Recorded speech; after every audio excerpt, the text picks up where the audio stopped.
Jay, welcome. Thank you. Jay, I want to talk about personalization or hyper-personalization that we're seeing today.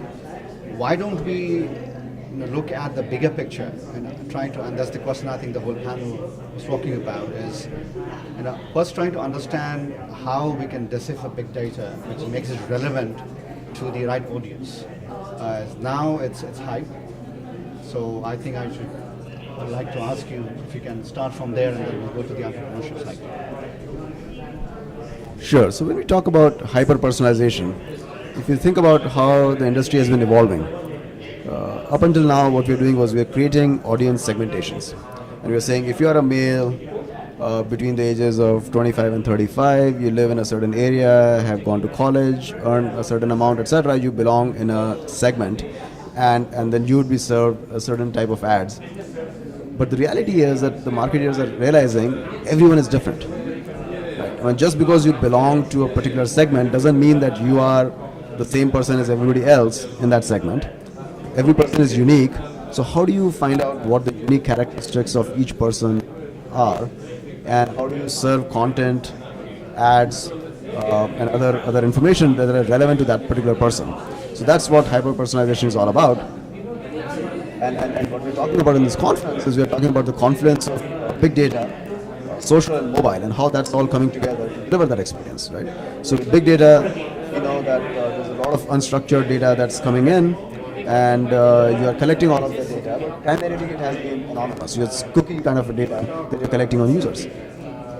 So especially when you shared computers at home, now that data gets all mixed up because you and your wife and your kids are using the same computer, so you can't really track people that accurately anymore.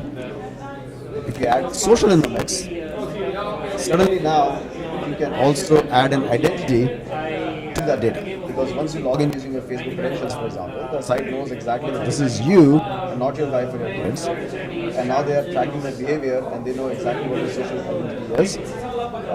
Plus, they may have access to some other social profile data from you as well. How many friends do you have? What's your birthday? Marital status and whatnot. And then when you add mobile, that also starts to add your location data as well as a delivery platform, right? So these three things now are all coming together to really create a very powerful, hyper-personalized world where more and more you will see that the content that you're receiving is really being customized to you. It's a one-on-one customization, not a segmentation anymore.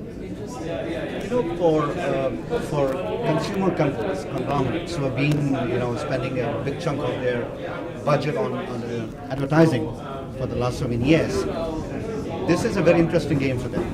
But why do you think, are they still waiting and watching to see how it all evolves? Because the penetration rate, as we just said, is by less than 5%.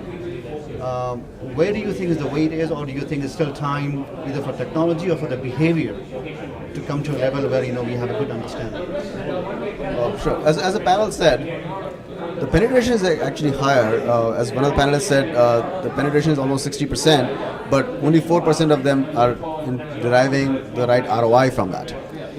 Because there's a lot of ways you can slice and dice the data and do all kinds of analytics. The question is, how do you do it the right way so that you are getting the right ROI from that as well?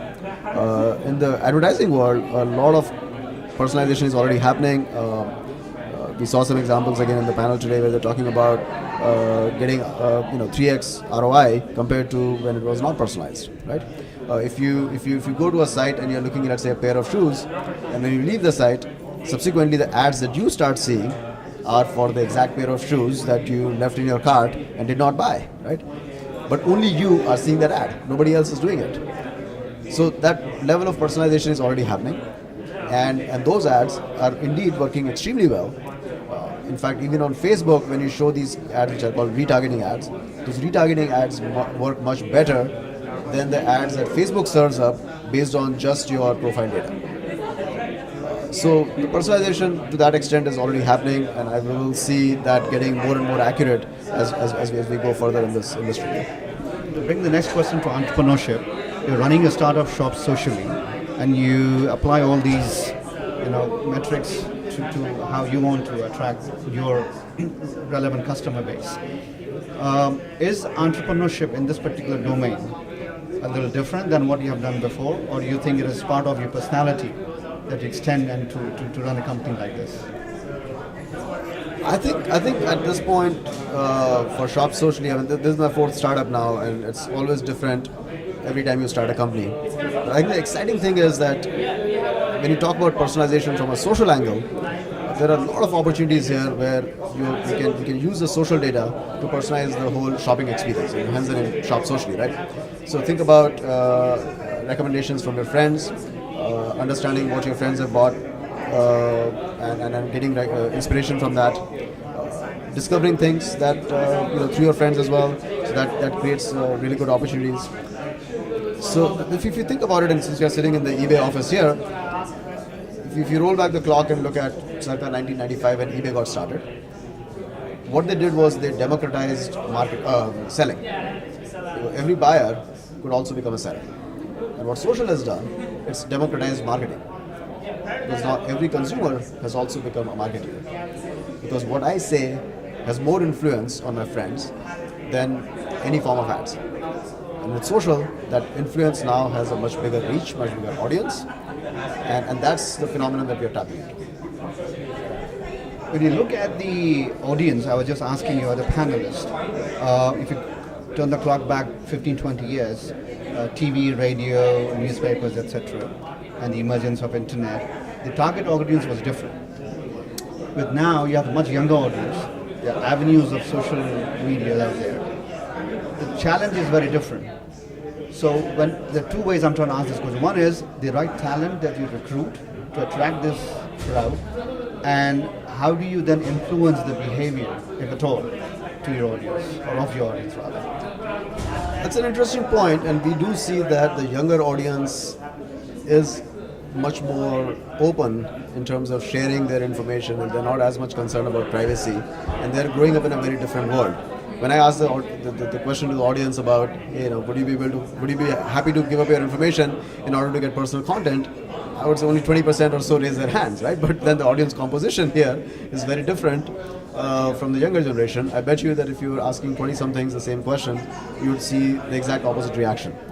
So yes, it's a very different world that we are growing up in, and if you look at the younger generation, they look at these things very differently than we do. So it's pretty fascinating to see that although the older demographics are the ones who have the buying power, they have the dollars to spend, you also need to think about when this younger generation, as they are growing older, how are they growing up, what are their characteristics, and focus on that as well. What is the differentiator, if I were to ask you, but Shop Socially compared to its peers in the market? We don't have any peers, we only have followers. So I think that's the right attitude for an entrepreneur to succeed. On that note, I'd say thank you, Jay, for sharing your thoughts. I appreciate your time.